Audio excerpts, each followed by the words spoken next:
everybody, welcome to Rock and Roll Shin-Soo, episode number 78. My name is Gabe Estel. I'm here with my co-host, Dennis Levi Leach, and Jonathan Gatz. How's it going, guys? Fantastic. Feel pretty good to see you. Happy summer. I hope everybody's having a good summer so far. Tonight, I got a little bit of a grab bag for you. Should be a lot of fun. We were excited to talk and just kind of wanted to rap a little bit. And want to remind everybody that you can listen to all of our episodes at rockchew.com, and I'll tell you a little bit more about all the different ways you can listen to it at the end of the episode. All right, so tonight, episode number 78, we're going to go ahead and lead off with a little bit of a potpourri, as Jonathan called it. And each of us is just going to sort of bring an unrevealed topic to discuss.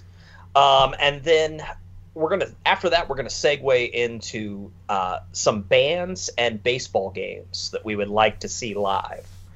And then finally, we're going to close it out with the popular, at least according to a few people, show your cards. So we're going to have some baseball cards to share at the end. So we got three items on the menu tonight. So let's go ahead and get started.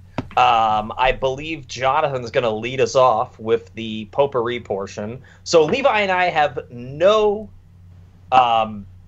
idea what Jonathan is going to bring to us. So I'm excited to hear it. So let it rip. All right. So I don't know if you guys keep up on current events like I do via Twitter, but Puerto Rico recently voted once again that it would like to become the 51st state. Which it probably won't happen anyway because Congress will put the squadouche on it. But and it got me thinking about the idea. On that note, I would take Puerto Rico over some of the states we have. I won't name those states, but anyway, go ahead. This could segue into a state trade segment. Sorry to interrupt. Anyway, trading states for territories. Yes, yeah. But no, it got me thinking about San Juan again, and the idea of it being a good city to expand into for Major League Baseball. And I had kind of forgotten that in 03 and 04, the Expos played several games in San Juan, Puerto Rico, when they were in between Montreal and Washington and making that transition. And so I thought that San Juan, it's like a 2 million population, so that's pretty standard. That's like Kansas City. That's just in the city of San Juan. It's 2 million people. Yeah. Okay. Yeah. Right. I think it's considered the urban population is 2 million. Okay. Granted, I don't know what the median income is, and I'm sure Major League Baseball looks at stuff like that as far as who can support a baseball team. And that stadium that the Expos played in, capacity is about 20,000. But that got me thinking about if MLB were to expand or if a team were to move. Where would they move to? And I was curious where you guys think would be the top candidates, other than probably, I think we all agree, Montreal, that the Expos should exist again. Where else you think that MLB should consider moving to? And it could be expansion or relocation. Doesn't matter. Yeah. If you want to go ahead and move a team and stick it to those fans, I'd say go for it. Right. Okay, I would just add a team, and I would probably say Nashville. Nashville's booming. Yeah. I think they could support. They love the Predators. Yeah, it's huge. Yeah, you're right. It's a growing metro area. I'd assume that means more money's coming in as well, and it's got kind of a younger crowd moving there with money as well. So yeah, that's a good choice. I agree with that. And there aren't really a lot of teams in that region, like if you look at you got to go kind of east against the Cubs. You look at the Cubs are the Tennessee Smokies. It's just kind of college football and the Preds basketball, college basketball. It's competition would be college sports, absolutely. Even though they wouldn't overlap that much. That would be its competition. Unless the Braves just set up so big of a firewall with TBS in the 80s that it's just impenetrable, that you can't really fit anybody else in that region, in that 5-state region. I think Nashville should be considered. Yeah, it's a good choice. I'll go with I guess I'll go with another area that's booming, and there's money there. It's kind of a crunchy town, and sort of a hipster town. You guys probably guess which one I'm talking about. I'll go with Portland. I think they've got the population to sustain it. I think the metro area is well over 1 million people, if not a couple million. I'm not entirely sure. Would they be the Portland hipsters? I don't know. Yeah, it's really cool, like fashion-y uniforms and stuff. Yeah. The mascot is a different mustache every night. Yeah, mustache race, seventh inning mustache race. There we go. So like Oregon is like, Portland is hipster. The rest of the state is like hippie, or meth addict. But anyway, but sorry. That's me hitting. You were hitting the nail on the head. Yeah. Yeah. I think they could. The Pacific Northwest is a little bit of a sports no person's land. You've got Seattle being really the only pro sports market in that region, basically like north of San Francisco, essentially. And then Vancouver, I guess, if you're counting hockey. So yeah, I think they could support it. The weather's nice. Like the games would all have pretty nice, mild weather. They've already got an NBA team that they've had for a long time. So yeah, I think I'm just kind of thinking about, like, Levi mentioned Nashville. I think it's a good choice. I'm just trying to think of like realistic places, that could support it. And also, I think Nashville and Portland they're interesting cities. They're fun. Mm-hmm. There's a lot of stuff to do. Mm-hmm. You could put in either of those cities. You could put the parks downtown, and you'd have a lot of foot traffic, and all those things that, like, passionate fans. Yeah, right. So yeah, I'll go with Portland. Yeah, good choice. Yeah, and if the Seattle-Portland MLS rivalry would be any indication, then Portland and Mariners rivalry would be pretty stout as well. I've heard that MLS team up there, like, draws like 50,000 people, like, to their games. Sure. Wow. Sure. Yeah, they play in the Seahawks stadium. Mm-hmm. And, like, I guess the place is rocking. Yeah. Yeah. So. Yeah. All right. So obviously, like, there's an appetite for sports there. So. Did you have a choice, Jonathan? I'm going to stick with San Juan. I think it would be cool. It would be cool. Yeah. Move beyond the coast. Oh yeah. Yeah. Yeah. Well, we're sorry, Little Rock. Maybe next time. I had heard on the San Juan note, and going beyond the country's borders, like Mexico City would maybe be a possibility as well. Big elevation there. There's a shitload of people there. Coors Field South. Yeah, right. So that's another possibility, but yeah. Yeah, that would be cool. I would love for there to be more countries involved, for sure. Yeah, I'd like it as well. If other leagues are flirting with the idea, so why not? Yeah, with apologies to the Blue Jays, let's put the World back into the World Series. Right. Yeah. No, I would. That'd be, and since there's so much TV revenue, obviously the teams could cover the travel costs. There's not, that's not an issue. They can figure it out. Yeah. Yeah. Right. Yeah. So. Well, right anywho, on. Yeah. Cool. My little topic is going to be on some of the new food that was introduced this season and that's been tried out so far. Mm-hmm. I'm going to do a quick rundown. At the ballparks. Okay. In Arizona, they came out this year. They've started a chicken enchilada dog. It's an 18-inch grilled chicken enchilada sausage with just what the doctor ordered. Queso blanco, enchilada sauce, pico de gallo, olives, sour cream, and tortilla strips. It's like a monster. Whoa. Yeah. Is it in a bun?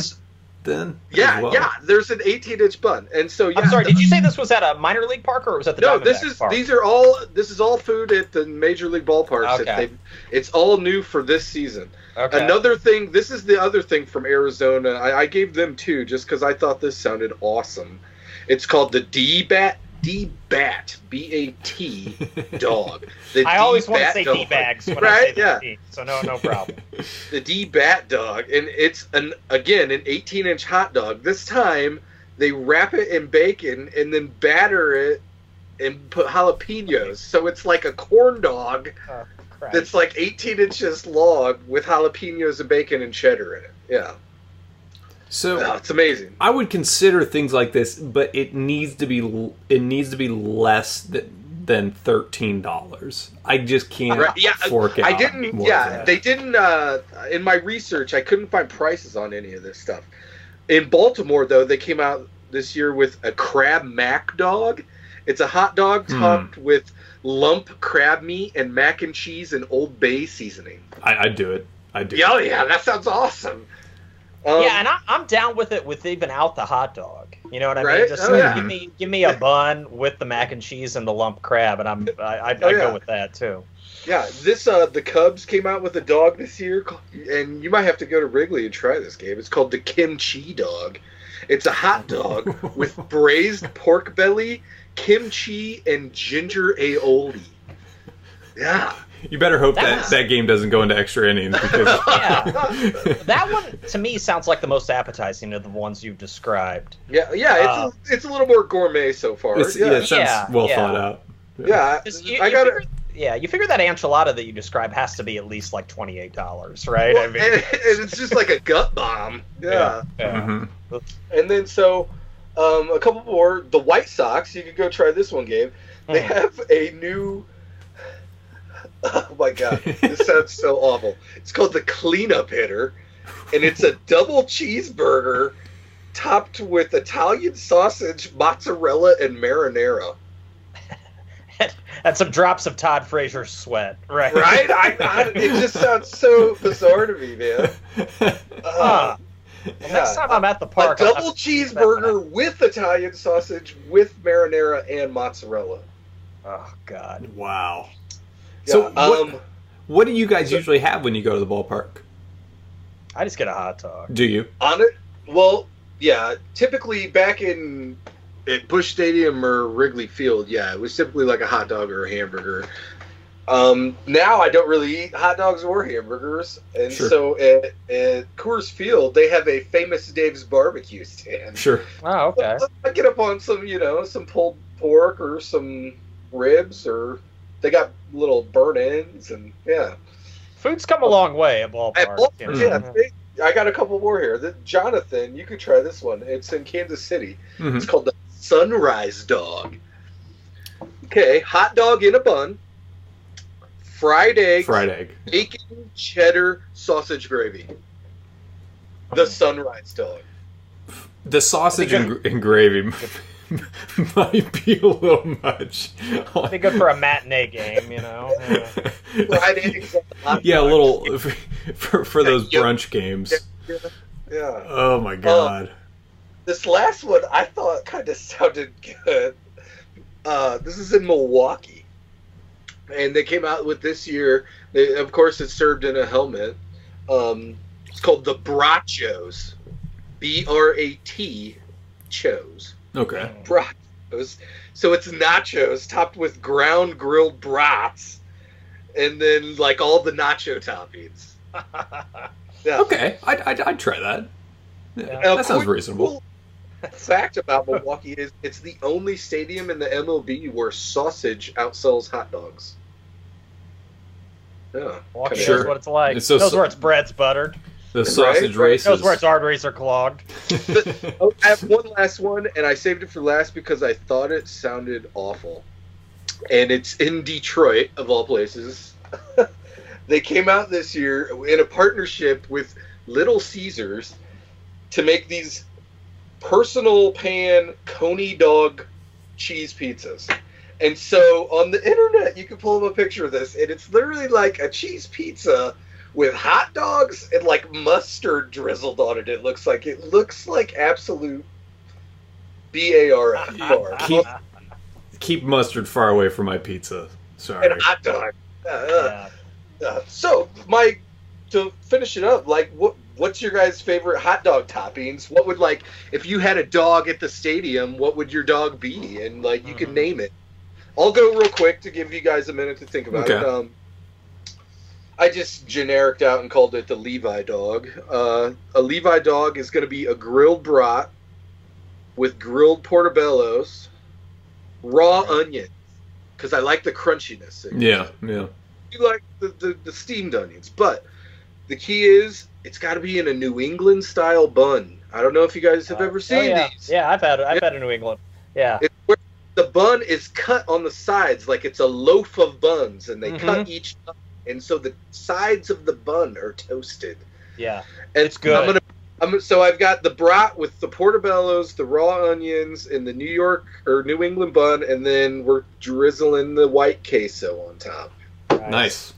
That sounds really good. Yeah, I've had the we've gone to Cape Cod a few times, and I told you guys I've seen a couple of the Cape Cod League games, and they've got the hot dogs, with on the New England buns. Yeah, nice stuff. It's good too. They got clam chowder at those games too, which I like clam chowder, but like that sounds really appetizing when it's 96 degrees outside. Right. What? Okay, I think in the Kansas City tradition, then I got to go with a barbecue slant. So it'll be a very fine hot dog. I'll keep the hot dog in there for the sake of sticking to the theme, and it'll be encrusted in burnt ends, and then topped with coleslaw and baked beans. And that's it. Give me like 3 of those right now. Yeah. All right. As far as what I would name that, the Casey masterpiece. Oh, trademarked. Right. we owe him $6 now. God, what is?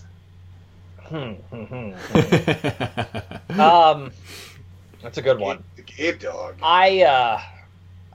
I've probably only eaten like 2 or 3 Chicago style dogs, and I've lived in Chicago for almost 15 years. Right. It's not that I have anything against them. It just doesn't. I don't know. I just don't order them. Right. It's kind of like deep dish pizza. Like I liked it a lot when I moved to Chicago, and now it's just kind of like I could do totally without it. It's like it's tourist pizza, as far as many people who live in Chicago are concerned. Okay. But anyway, I'm gonna go with a Chicago staple of. I'll take my kosher beef dog. I'll do that, which is I usually get that one when I'm at the White Sox park, and I want to infuse it with giardiniera, right? So Nice. I want the giardiniera not on top, but throughout the dog, right? Hold on, what's And then- giardiniera? It's chopped up onions and carrots and celery and stuff. Okay. And like some olive soybean oil. olive Yeah. oil, and it's you can get it mild or spicy, but like the traditional kind of spicy. Okay. Yeah, it's good. I've seen it too with like cauliflower in it as well. Oh yeah. There's Yeah. a lot of ways to make it. Yeah, so I want all that. I want like I want the carrots, the cauliflower, the celery, spicy. The dog. Nice. And then I'll keep one element of a Chicago dog. I like sport peppers a lot. So yeah, mine is definitely you're going to be reaching for the baby wipes a little bit later after mine. But so yeah, I want the sport peppers then on top, and I want a poppy seed bun. Levi specified buns. I want a poppy seed bun. And then I'm a mustard guy, so I'll just do like a Dijon, Nice. just a straight up, yeah. So it's spicy. Nice. It's a spicy dog, but so get a cold beer, get a big beer to go with that. Nice. And that's my meal for the ballpark. I don't need anything else. Right on. And actually, that's a good point about the bun too. I forgot mine. My bun is Texas toast. There you go. There you Good go. move. Good move. Nice. No, Gabe, yours sounds pretty awesome actually. And Spice, I would keep the giardiniera can get if you use a lot of it. So I would have it would be moderate throughout the dog when I infused it in there. It would I think we're ready to go into business, boys. Right? like it. Chew dogs, get them at 14 of your favorite ballparks. Cool. All right, so what you got, Gabe? Mine. I was kind of like sort of scrambling here to find. I was looking at what happened in music today, right? Right, real generic here. But actually, a lot of shit happened in music today. Interesting. So this would have been the Rolling Stones in 1969 introduced Mick Taylor, so that happened today. Who was only 20 when he joined the Stones. So yeah, that was big, and obviously, I and many other people think that's the best era of the Stones, the Mick Taylor years. Grand Funk Railroad played in New Jersey, and the opening act was a little band called Steel Mill. And I don't know if you guys know who was in Steel Mill. Bruce. So Springsteen as a lad, and Steven Van Zandt was in Steel Mill as well. Whoa. Yeah, and maybe somebody else. Gary Talent might have been in Steel Mill too. I know Bruce and Steven. So yeah, they opened up for Grand Funk in 1970. That happened today. John Lennon made his last TV appearance. Dick Cavett, or in 75. He was on. It was like a charity show, Salute to Sir Lou Grade. So he that was 1975? Yeah. He wasn't on TV for 5 years? He was around for another 5 years, wow. Yeah. And then part of a couple of the shows that went on Frampton Comes Alive were recorded today. Well, one of the shows that was from the Winterland in San Francisco. How many shows comprise Frampton Comes Alive? I'm not sure. Couple, I think only 2 or 3. Yeah, the one. It's it says recordings from these. He played 2 nights in June in 1975 at the Winterland in San Francisco, and they took pieces of shows from both nights. Okay. Yeah. Both. So both at the Winterland. Yeah, I think there might have been another one in there as well. Okay. Both from the Winterland were taken. Yeah. And then the thing that got me thinking, and I have no recollection of this. Granted, I was young, but I don't remember hearing about it afterwards. In 1988, today, June 12th, there was it was essentially a concert for Nelson Mandela, right? It was to celebrate Nelson Mandela's 70th birthday. So it was kind of in the spirit of like a Live Aid, or kind of political, so to speak. And it was, just really kind of like denouncing South African apartheid was really the purpose of the concert, and also to celebrate Nelson Mandela. And a shitload of people played this. Sometimes it's just called Nelson Mandela's 70th birthday concert. Other times it's like they call it like Freedom Concert or something, like a concert for freedom or something like that. Because I think he was still in jail at the time. Where was it? It was at Wembley in London. Yeah. So, but the amount of people that played it. So Sting played it. Stevie Wonder was supposed to play it. He was there on stage, but his synthesizer went out. They couldn't repair it. He got so pissed off and he left. He didn't play a note. So she had already played him the day, and now they had like 20 minutes to fill. They didn't know nobody knew what to do, because he was like so distraught over this. He just left. He walked off stage. So they brought out Tracy Chapman, who was kind of starting to get some buzz with Fast Car, and she played acoustic. And there's the footage from that is kind of like probably the most famous live footage of her playing. And it kind of catapulted her to stardom. Wow. So she filled, and she'd already played earlier that day, but she just was like, I'll go out again, or they told her to go out again. I don't know, but so she did. George Michael, Whitney Houston, Dire Straits, Bryan Adams. Big charity concert. So yeah, and those folks played, and Steven Van Zandt was there as well. I'm trying to. I just mentioned kind of the big ones, but there were some other people. UB40, played it. There was a lot of collaboration. People came out. Some South African musicians were there as well, and also you guys remember that big? I don't know if they still have it, but it was in the '80s. They always had that big comedy concert for the homeless called Comic Relief. Yeah, Mhm. yeah. Right, it was always on HBO. Whoopi and Robin. Billy Crystal, yeah. So like Whoopi kind of like introduced the bands, and that Scottish guy Billy Connolly introduced some bands as well. So it definitely was sort of like a merger of all those big '80s kind of charity events, around pop culture and music. So I wanted to ask you guys, if you guys could go to one concert in the 1980s, what would it be? It could just be like, because I know that's a lot to chew on, and just putting you on the spot. Oh yeah. So like it could be just like an artist and like a tour. It doesn't have to be June 12th, 1986, something like that. First artist that comes to mind would be Springsteen, the aforementioned. Okay. Springsteen, to catch him early on in the 80s. Did he tour for Nebraska? I don't know if I would. I think I might still prefer a band thing. I don't know how much E Street Band tour he did in the 80s. I'm torn right now between Dire Straits and Prince. Dire Straits would be a blast, and obviously Prince too. Yeah, catching Prince at like First Avenue. Yeah. Right. Yeah, that would be intense. What about you, Gabe?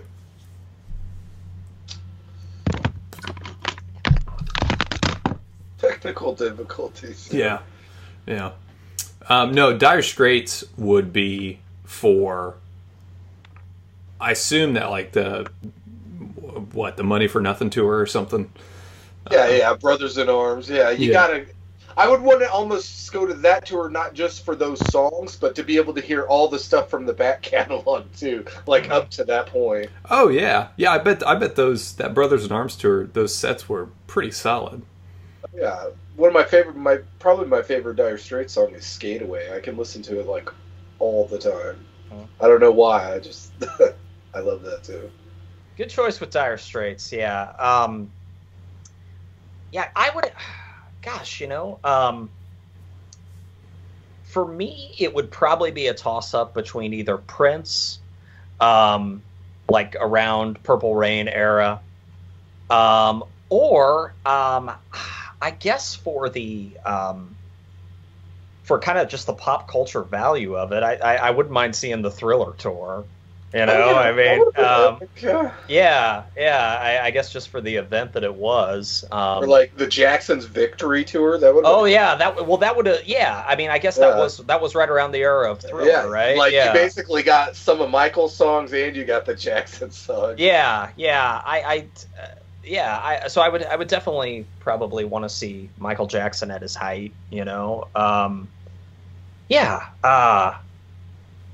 Or maybe like one of the early Metallica shows. I know I'm giving off a lot of choices there as well, but it's tough. Yeah. So I think this is a question where you can give off multiple choices. Or early GNR show.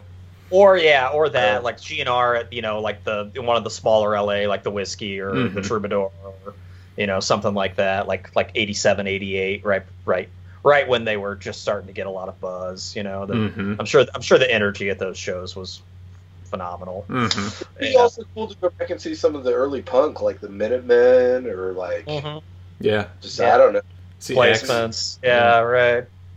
Yeah, absolutely. Yeah, any of like the Minneapolis stuff would be cool too. Husker Du and Replacements, like all that stuff. I could definitely be down with that too.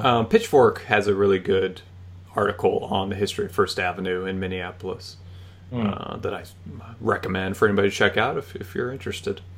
Cool. All right. So moving on now, guys, to the next segment.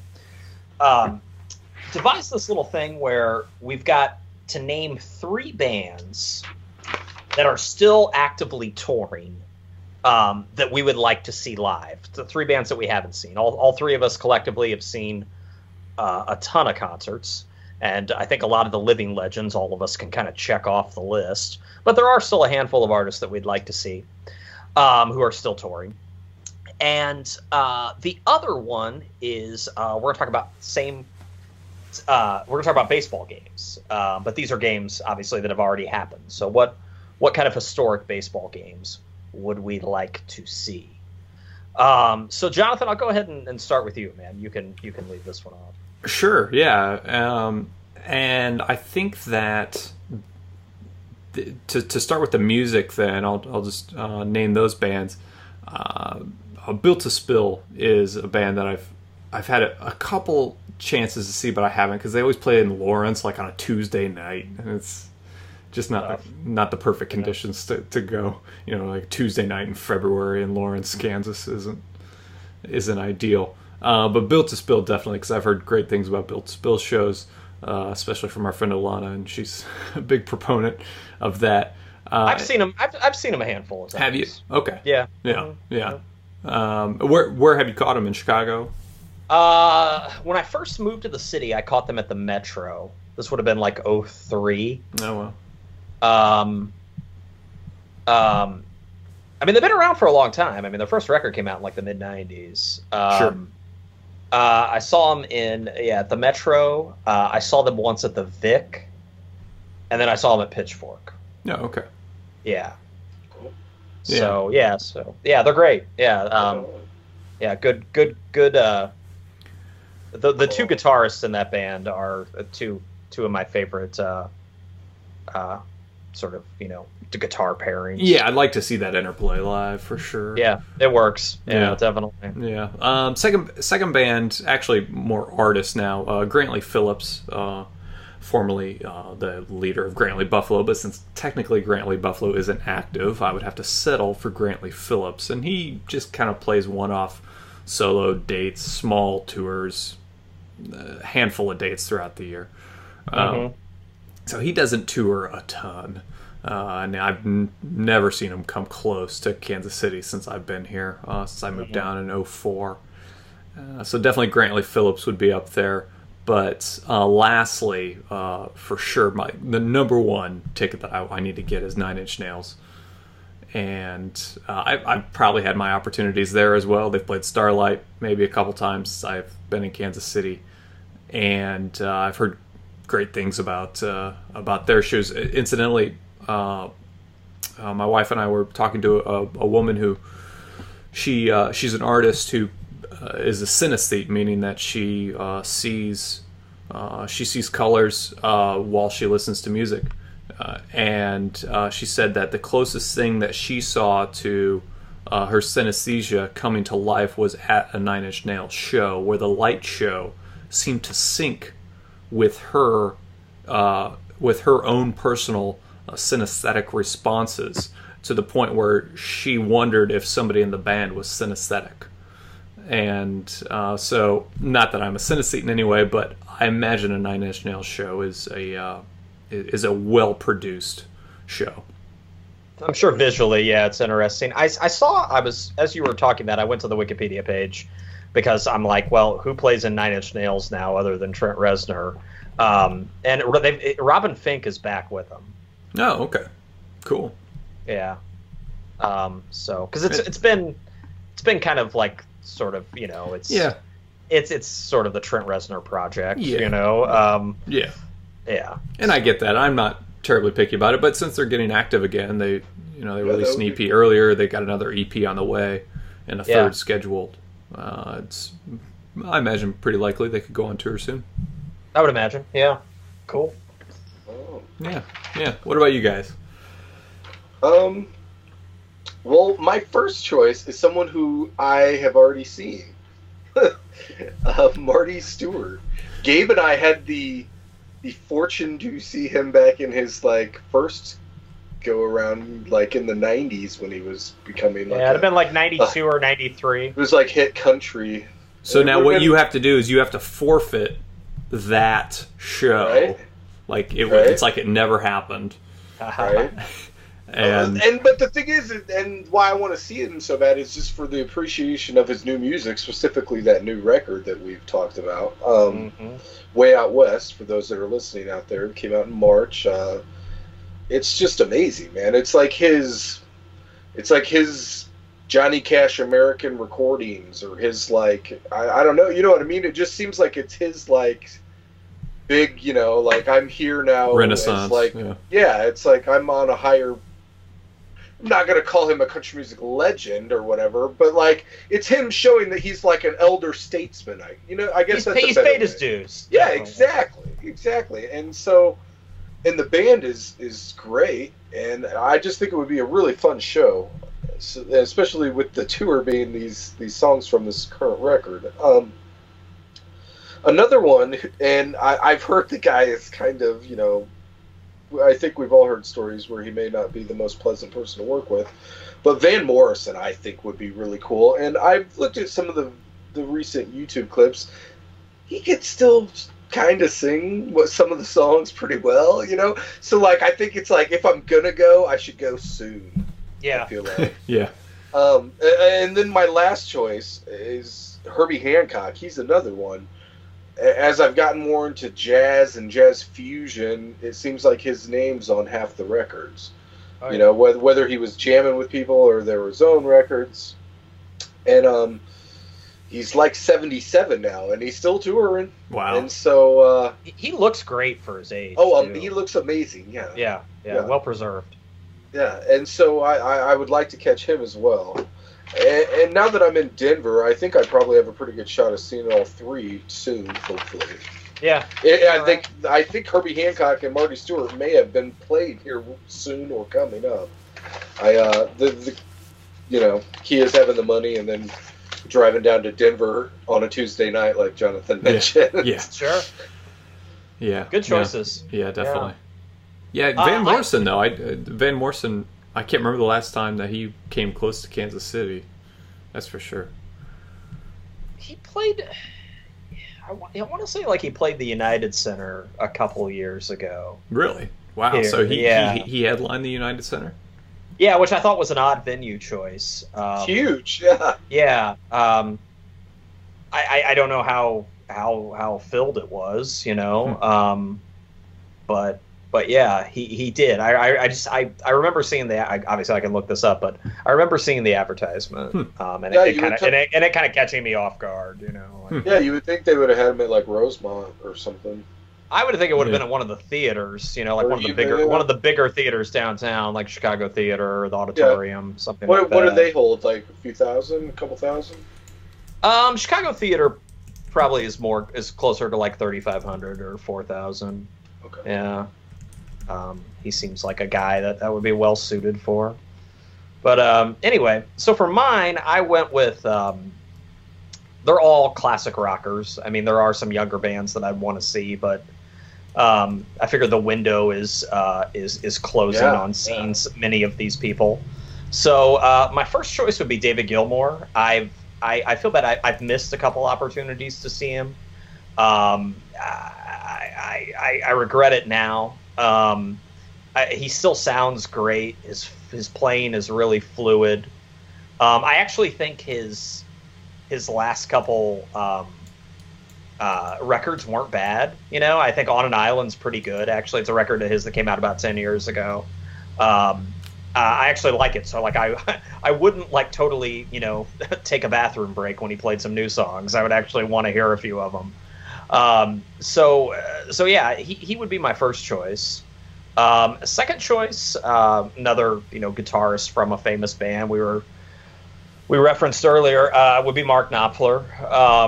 Obviously I want to hear all the Dire Straits stuff, but I really like all of his solo work as well. Particularly that album of his that came out like a couple of years ago called Tracker, I think is really good. So I want to hear him, and he sounds great still too. And my last choice, I've always said that I would like to see Rod Stewart if I could write the set list. Like I don't want to see, like, you know, Vegas Rod Stewart. I want to. You guys can imagine what I'd want to hear from Rod. The Great American Songbook, volumes 1 through 4. Yes, right? Absolutely. I was hoping he would do Forever Young. You know, not the Bob Dylan song. Yeah, right. So yeah, but I looked and I was like, you know, I didn't even know this until I looked it up. I was like, well, what has Rod Stewart played lately? I figured it was going to be like some Vegas set list. And he actually played, they still have an Isle Right festival every year. It's pretty big, it's younger bands mainly. And he played Isle Right last night. Isle White, excuse me. He played Isle White last night, and the set list wasn't bad. So, yeah, you can look it up. He headlined the final night of the 3-day weekend.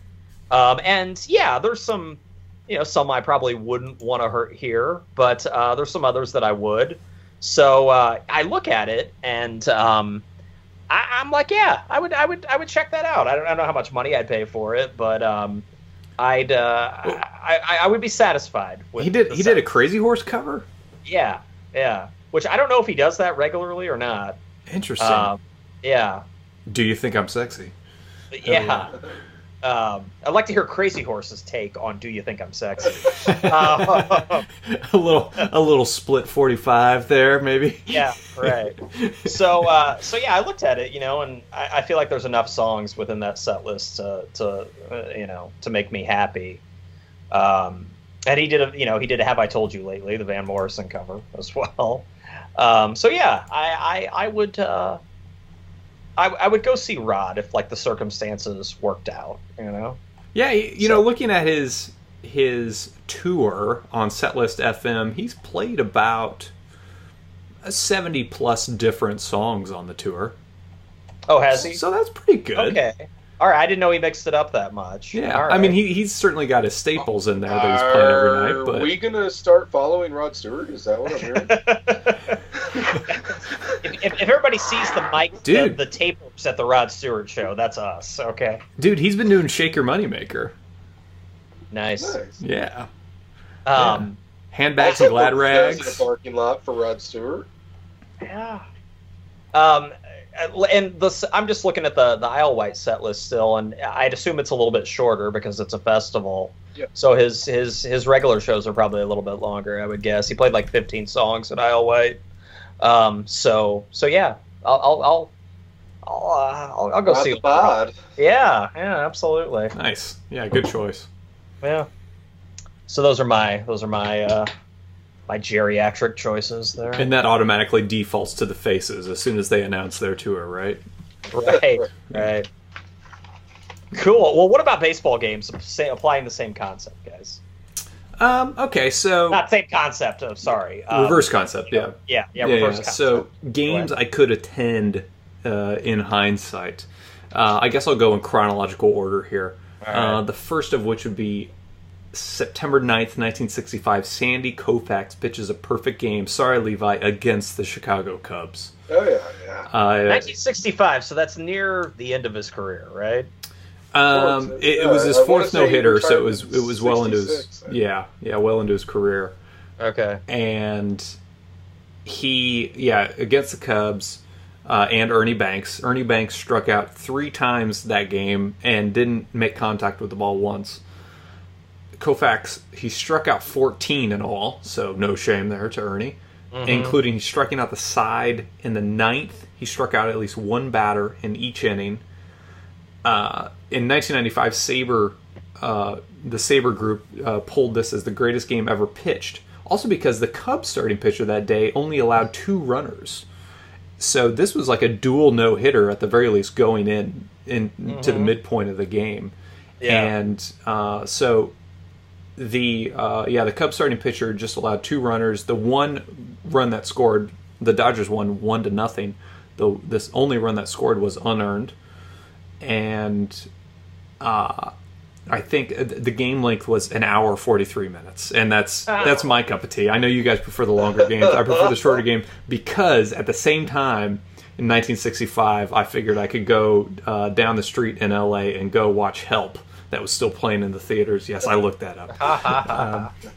That's hour 43. That's just a little slice of baseball. I ain't even got my... That's like a baseball appetizer. Oh, dude, yeah, the game was over by 2. It was... Right? That's awesome.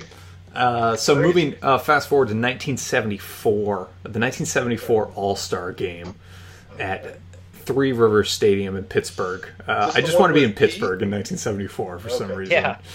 Is that the one with Pete Rose where he hits the?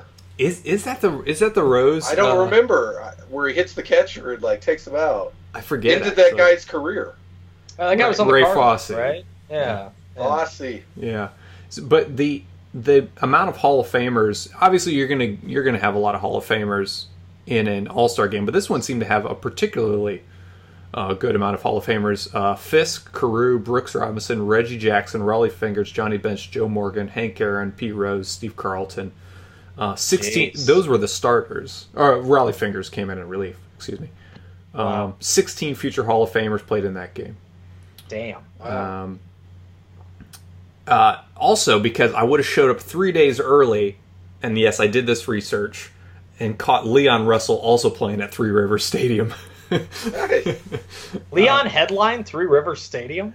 Also headlining Three Rivers Stadium that year, the band, Clapton, and Utopia. Oh, Todd Rundgren? Okay. Todd Yeah, Rundgren, yeah. Like not all together on one bill. No, these were all separate dates at Three Rivers that summer. It's crazy to see Leon Russell at a stadium. Right. You know? Whoa. Yeah. That's a big ballpark for him to Yeah. That would be crazy. There's people having sex, I'm sure, just wherever. You could just Yes, anywhere at the stadium. Right. Wherever, So, yeah, just a few days prior to the All-Star game, so. And I checked, 1970 is that All-Star game. Oh, when Pete Rose. Yeah, okay. Okay. And I said the guy played for the Cardinals. That wouldn't have made sense because they're in the same league, right? It's the catcher. Oh, right. Yeah. So then fast forward to 2004 for my third game that I would like to have attended. Game 7, so I was a pretty big Red Sox fan before I moved to Kansas City. And Game 7 of the ALCS, I would take over Game 4 of the World Series that year. Game 7 of the ALCS is where the Red Sox capped their 0-3 deficit to the Yankees. Yeah. They did it at Yankee Stadium. David Ortiz hits a 2-run home run in the first inning. Johnny Damon hits a goddamn grand slam in the second inning, hits a 2-run home run later in the game. Just to hear the deafening silence of... There were a lot of Red Sox fans there, mind you, because a lot of people sold their tickets. A lot of sinking ship Yankees fans sold their tickets to Red Sox fans, apparently. And Derek Lowe, on his meager $4.5 million salary, took down Kevin Brown, who was being paid $15 million that year. Kevin Brown went 1 1/3, gave up 5 earned. And Derek Lowe went 6 innings, giving up 1 earned. Red Sox prevailed to come all the way back for the first time in Major League Baseball history from a 3-0 deficit to make a trip to the World Series for the first time since 1986, where they would go on to sweep the St. Louis Cardinals in 4 games. Mm-hmm. So ALCS Game 7, 2004. Cool. That's a good one. Good choices. Yeah. Yeah, Go ahead, Levi. Yeah. Okay. All right. I'll go. Sure. So mine, they're all White Sox games, but I'm gonna go with. Obviously, this is an obvious choice, even though it was in Houston. So they won it on the road, which I know is a little bit anticlimactic, but it's my team still winning the World Series. Obviously, Game 4 of the 2005 World Series, I'd like to see. Obviously. And then with the White Sox played one of the longer games. It actually had to be split over 2 days. This is how we're different. Yeah. May 8th, 1984. It was a 25-inning game when you add up the 2 days. They stopped the game at 1 a.m. and then played it the next day. And the White Sox won. Yeah. So they called it at. And your ticket was good for both days, I assume, then, right? I would guess so. Yeah. It was at the old Comiskey Park. Yeah, Sox and the Brewers. And then the last one. This is not really for the baseball, but for the history of it and how I don't know how it's a trivia question now. Disco Demolition Night took place in 1979 after the White Sox game, and I guess just I chose this game, but it's a little bit of a thorny choice because I guess I didn't realize at the time, I first heard about Disco Demolition when I was a kid, and I was like, well, that sounds awesome, just them blowing up a bunch of stuff, and it was obviously a lot of Zeppelin, Sabbath, Van Halen kids, a lot of sleeveless denim in the audience. Yeah, right. 79, kind of, still in the 70s, even though the decade's about to turn. It's unfortunate now. I think it was a different time. That's almost 40 years ago now. A lot of the disco sucks movement. I think sometimes it was underlying, just from what I read, was kind of sort of a little, had some homophobic undertones to it, which which is obviously that's unfortunate, and I certainly wouldn't be there to celebrate that. But just the the cultural ramifications the culture, how culturally significant, for better or worse, it was. So yeah, I think Disco Demolition certainly would have been something to see. Regardless of the sort of any of the what fueled it. Yeah, and what's so funny is the Disco Demolition people, the pro demolition people. Yeah, basically and they succeeded. You know what I mean? Obviously. Disco started to go out of fashion then. Yeah, and music languished for a few years. Sales were down for the first time ever in the record history, company history, and they hurt music by killing that genre. Yeah. Yeah. They hurt music as a whole. Yeah, and I part of me likes a lot of disco songs. I do. I like a lot of bands that have been influenced by disco. Yeah, by disco as well. There's something about that 4 on the floor beat, man. Yeah, I could see how it would be hurtful. I was reading a little bit about it, and a musician I admire a lot, Nile Rodgers, Hall of Fame inductee, who played on a lot of disco records and was in Chic. He said to me it was the Nazis burning books, which might be a dramatic comparison. But I could see how someone who made the music would say that. And I know this is making my choice sound really unflattering now or something like that. But it was, like I said, it was kind of at first I was like, yeah, Disco Demolition. Then I started thinking about it. But still, though, I think just to see it, I mean, just to see the event unfold, would have been interesting. From a safe distance, were there a safe distance? Yeah. Were there a lot of arrests made, or was there any injuries or anything that night? I forget. I'd assume a few people got hurt. Yeah. Yeah. Was there actual physical rioting, or was it just kind of the throwing of the everything on the field? Well, I mean, people stormed the field. Yeah. I mean that happened. Yeah. But I don't think anybody got killed. I mean, to my knowledge. Okay. Yeah. So. Yeah. That would have been intense. Well, it would have. Yeah. My first game that I would go to, I guess my third choice, if we're doing them from most wanting to least, I guess, is the 1989 World Series Game 3.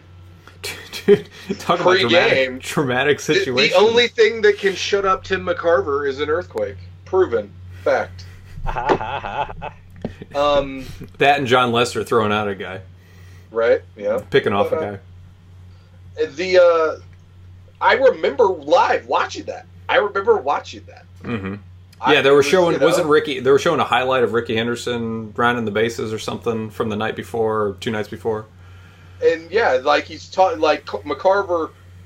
They throw to McCarver, and he starts to talk about this highlight, and then all of a sudden, I think it's Al Michaels is like, we're having an earthquake. He's like, and it goes to like a technical difficulty screen or whatever, and I remember as a kid, like, I want to say they kept with it live some, because I recall seeing, like, players then, like, they came back to it maybe after a commercial break, and there were, like, players on the fields, and everybody was, like, trying to get their family together. So, like, the players were, like, trying to find their family in the stands and to get them onto the field to then leave all together out of, off the field.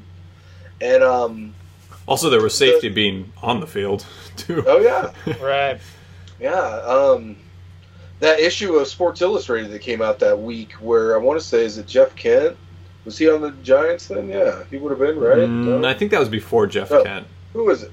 Somebody that looks a lot like Jeff Kent on the cover of the Sports Illustrated carrying their kid, like, out of the stadium. Which is kind of crazy. The kid, I don't think the kid was injured, but the kid was obviously scared. Sure. And so Levi, which player would you have latched onto to try to convince, like, hey, you got to take me with you? Probably either McGuire or Canseco. Those are the two biggest dudes on the field. I'd have been like, I'm going to hide with one of these guys. Who knows? My life could have turned out different. I could have got. Levi's like, I know the back roads. I know the back roads to Oakland. I'll get us out of here. Right. My second choice is I'm a Cubs fan, so this one there are two Cubs. It used to be we had basically the Kerry Wood 20 strikeout game, and then the other game that I'm going to talk about. But now we have a third game we can add to our lore, and that is the 2016 World Series Game 7. Sure. It was tough to decide if this was going to be my first or my second choice, but I'm going to make it my middle choice. It was just, we all know what happened. We all watched it. It was amazing. It was up, it was down. It was a heartbreaker. It was joy. It was a roller coaster of emotions. You can't script anything better than that. And like, if you're going to make an alien who comes to our country sit down and watch one game of baseball, I would make them watch that game. Because I think you could capture someone as a fan with that one game. Someone who is completely foreign to baseball. Let me pitch this to you.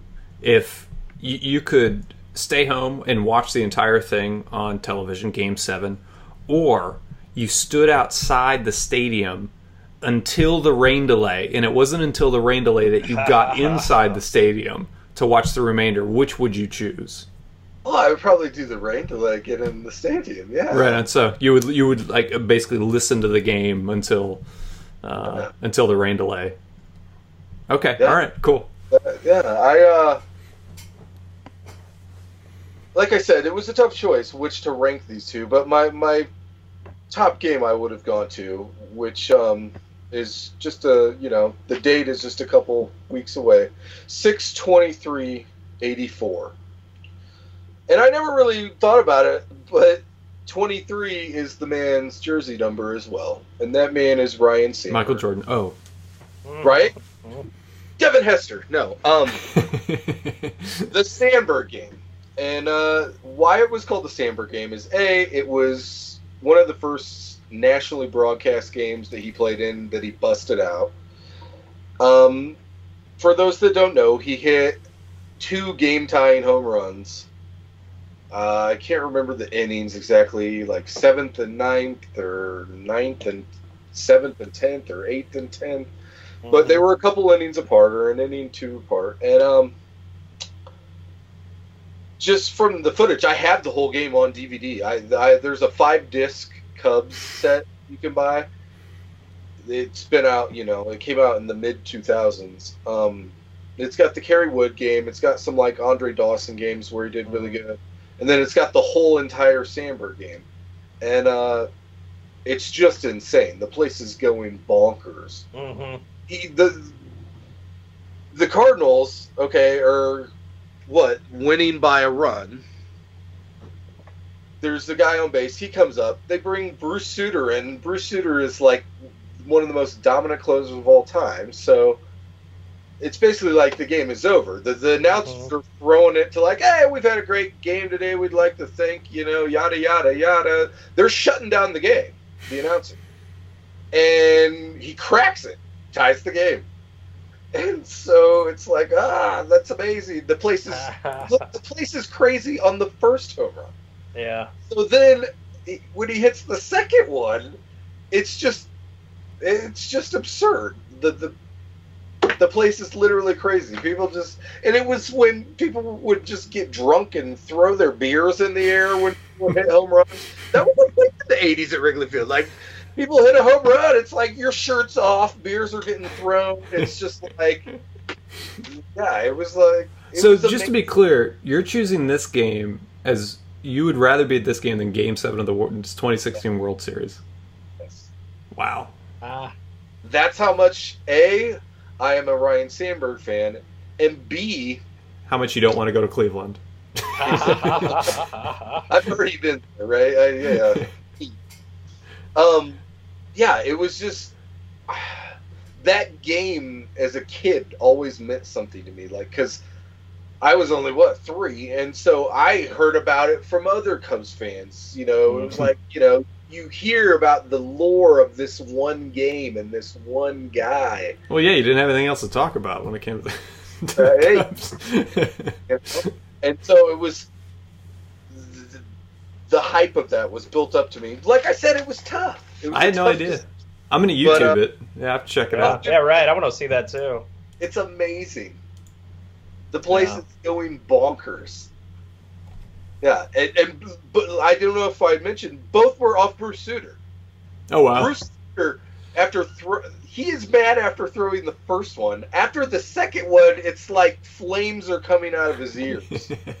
Like, he's heated, pissed off that this happened. Wow. So, yeah, to be able to hit 2 game-tying home runs off one of the greatest closers of all time, he's in the Hall of Fame, right? Yeah. He's one of the few closers who's actually in the Hall of Fame. I think he is, right? Yeah. Yeah. Inducted in 2006. Yeah. Huh. Yeah, God, Sutter was good. Jesus. He won a Cy Young. 1979. And I'm sorry. Yeah, 79. He won a Cy Young. I knew he was good. I'd forgotten he was that good. He won a World Series with the Cardinals. And, 82. Yeah. So he had just came from the Cubs like a year or so before that, and we didn't get a World Series for another 30-something years, but we got that Sandberg game on him. Mm-hmm. Yeah, pretty much double-digit saves his whole career, except for the last 2 seasons when he was in Atlanta. Yeah, so good stuff. Nice. Or actually, just 1 season he didn't have double-digit saves. So very cool. Guys. Good choices, man. Very, very well told too. If Jonathan had mentioned the All-Star game from '74, and by the way, that was kind of a cheat on my part to choose an All-Star game to see all these Hall of Famers. So it's okay. It got me thinking. I'm like, well, if I had to swap out one, it would probably be the Disco Demolition Night, in the sense that it's less about the baseball and more just about everything encircling the events that night, just to kind of watch it as a piece of history, I guess, for better or worse. Yeah, I mean, it would be cool to see Murderers Row, the Yankees and stuff. Yeah.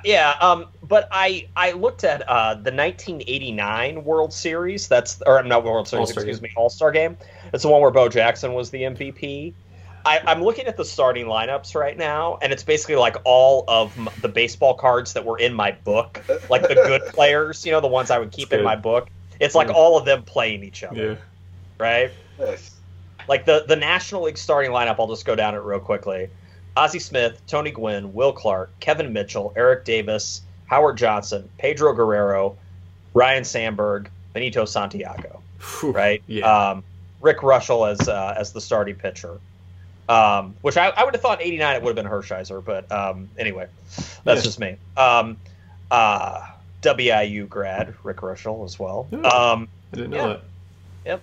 And then the American League starting lineup is Bo Jackson, Wade Boggs, Kirby Puckett, lone White Sox. I'm surprised. I mean, he was putting together good years, but Harold Baines actually started at DH. Baines. Nice. Baines started at DH, yeah, my favorite player of all time. Julio Franco, Cal Ripken Jr., Ruben Sierra, McGuire, Terry Steinbach, and then Dave Stewart is the starter. So it's like, sweet. Yeah. So I mean, that's like all my baseball cards, like my good ones playing each other. Yep. Yeah. Yeah, that would be amazing. Yeah, that would be. Well, where was that game played? Anaheim. Oh, okay. Anaheim. So the old Anaheim Stadium. The old Anaheim before they renovated it. Yeah. Yep. Well, it is time in the evening for the Show Your Card segment, guys. Are you ready? Yeah, I'm ready. Let's do I'm it. going to lead off. I've got a little story. So, I was at Walmart, and I see a box of Topps cards that had a clearance sticker, and I'm like, I've never seen baseball cards on clearance. They never really reduce baseball cards. And it was one of those boxes where there's like, 5 or 6 packs in the little box. And so I'm like, okay, cool. And it said holiday, like Topps holiday. And so I'm like, oh, maybe this is some, it was just some kind of holiday deal they did where you got 5 packs for cheap or whatever. So I get them home and I open them up, and they were these cards that have snowflakes on them. What? Weird. They took the 2016 Topps cards and then added like snowflakes to the corners of them. Here is the Nolan Arenado card from 2016 Topps. One with snowflakes, one without. And so I was like, what the hell? Like, after I opened the first pack, I was like, are you kidding me? So yeah, I have all these cards now with little pretty snowflakes on them. And a few, like some of them, the snowflakes have like glitter glued onto them. It's like a little girl got a hold of them. Wow. Yeah. But in the pack of holiday stuff, I managed to pull a jersey card. Whoa! A Topps Holiday Jock Peterson card. So nice. Yeah. Awesome. The snowflake Jock Peterson. Awesome. Cool. Yeah. Very nice. Yeah, I couldn't believe it.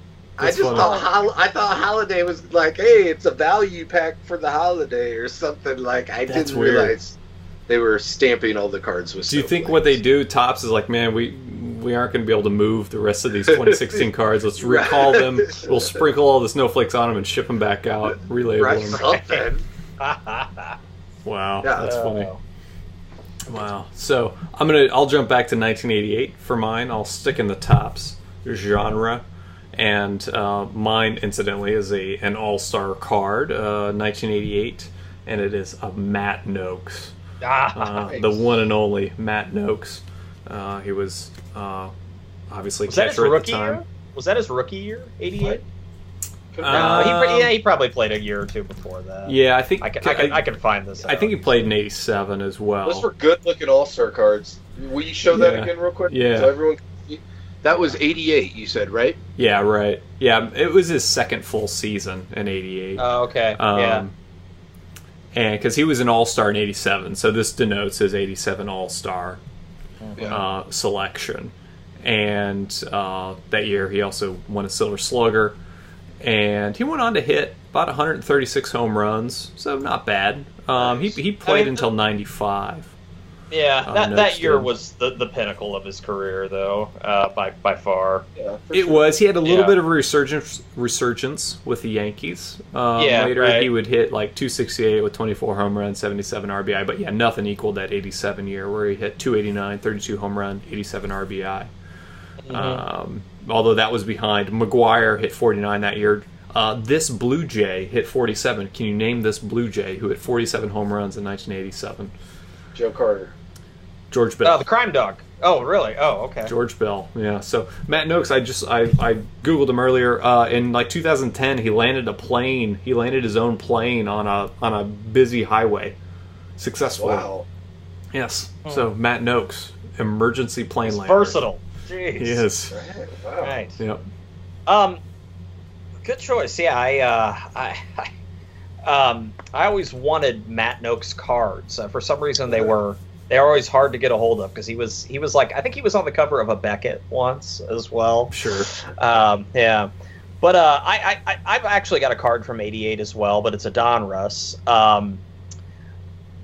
I think we've discussed on the show how the Diamond Kings weren't always like the best player on the team. It was just somebody that contributed in a meaningful way. Sometimes it was the best player on the team. Like sometimes it would be, Canseco or George Bell or, somebody like that would get a Diamond King, like one of the big players on the team. And there are some Diamond Kings I look at, and I'm like, I don't have a recollection of this player at all. And there's only a handful. I feel like I can't remember a lot of things in life, but I can remember my cards pretty well. Don't ask me, what I did yesterday. But anyway, this one, I have no recollection of this guy. Do you guys recall, let me just pull up a second, Jeff Robinson from the Tigers? You guys recall this Diamond King? No. I have that Diamond King, but no, I do not remember. Yeah, me neither. No recollection of him. He's a pitcher. Okay. Yeah. It says here, and it starts with this sentence, Jeff Robinson was the most dominant pitcher in the American League East last year, would have been 87, until he went down with a late season hand injury. So like he was like on his way to, if you're going off this sentence, like sounds like Cy Young type territory, right? I mean, most dominant pitcher in the AL East, right? The divisions then were still 7 teams in each, right? Yeah. So the AL East would have been 7 teams. So it's a big, big guy, 6'6", and unfortunately the last sentence then says, but if the hard-throwing Robinson can come back healthy in 1989, the Tigers will be a force again. So it took a while for the Tigers to become a force again. But yeah, I thought this was an interesting choice. 87 was really his crowning achievement. Oh wait, that's an '89 Donruss though. Or I'm sorry, it's an '89. Oh yeah, it is an '89. I'm sorry, '89 Donruss, '88 season. Excuse me, pardon me. My bad. No, you're Kings, man. Yeah, no shit, huh? Well, like the copyright is 1 year, but then they're talking about another year. Donruss was notorious for that. Right. Yeah. The copyright on the card's 88. Yep. So anyway, but yeah, he played actually his last season. He got about 50 appearances in with the Cubs in '92. And he bounced around, San Francisco, Pittsburgh. Hold on. Am I looking at the right guy? It's that's a different Jeff Robinson. Oh, okay. I've got the wrong one up. Whoops. Jesus. Well, there's probably 37 that have played it. Gosh, so and they overlap. They played at the same time. This should have been your Detroit Tigers Diamond King. Yes, right, huh? Yeah. But anyway, yeah, Jeff Robinson. No recollection whatsoever of this player, but he got a Diamond King. I remember that Matt Noakes card. I have one. The All-Stars and the MVPs in that card set were... I just really liked the logo. And that was the notorious trade I made back in 1988. I traded... It was the Andre Dawson Topps MVP. It looks a lot like that card where it's his face and it said, MVP, because he was the MVP from 87. I traded that for the Mark McGwire Olympic rookie card. I had one of the Mark McGwire Olympic rookie cards, and I was like, I'm a Cubs fan. And it was like I said, it would have been like what? It would have been right around 88, right when those cards just came out. And I was like, who's this Mark McGwire guy? He's not going to make it. I mean, the tale of that whole story is, though, that, I was a sucker for a while because the card was $100 or whatever, $150. Now the card's worth $5. So I don't feel as bad that I traded it. Gabe, Jeff Robinson's real contribution to the Tigers was that he was traded for Mickey Tettleton to the Orioles. Mickey okay. Tettleton went on to hit 31, 32, and 32 home runs in the next seasons for the Tigers. Wow. Jeff Robinson coming through for Detroit. You know, the other Jeff Robinson, I believe, was traded for John Smoltz. Oh, whoa. Wow. Yeah, I think so. So they're just chips. Yeah, right. Yeah, If sorry about either the error of there, Jeff guys. Robinsons are out there and would like to talk to us, we'll do a Yeah, whole Jeff absolutely. Robinson show. Come on. Amen. Yeah. Let's get both of you on here. I want to do a series where we kind of interview the improbable or like the unlikely Diamond Kings, you know? Oh, at the end of the day, they're a Diamond King. We are not. So we are humble in their presence. Yeah. Perez didn't I mean, I don't know if Jeff Robinson's phone's ringing off the hook right now for interviews or baseball card shows, but buddy, you're welcome here anytime. That's right. All right. Always welcome on the chew. That's right. Well, fun times, guys.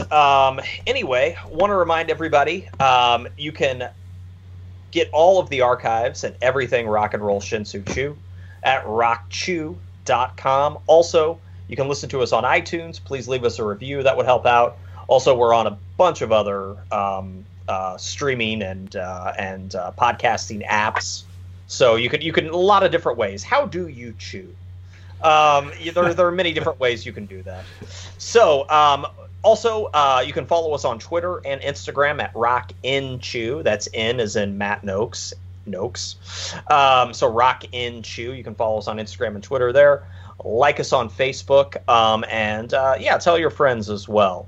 So until next time, have a good night and enjoy your June baseball. Take care. Peace. We'll keep it lit.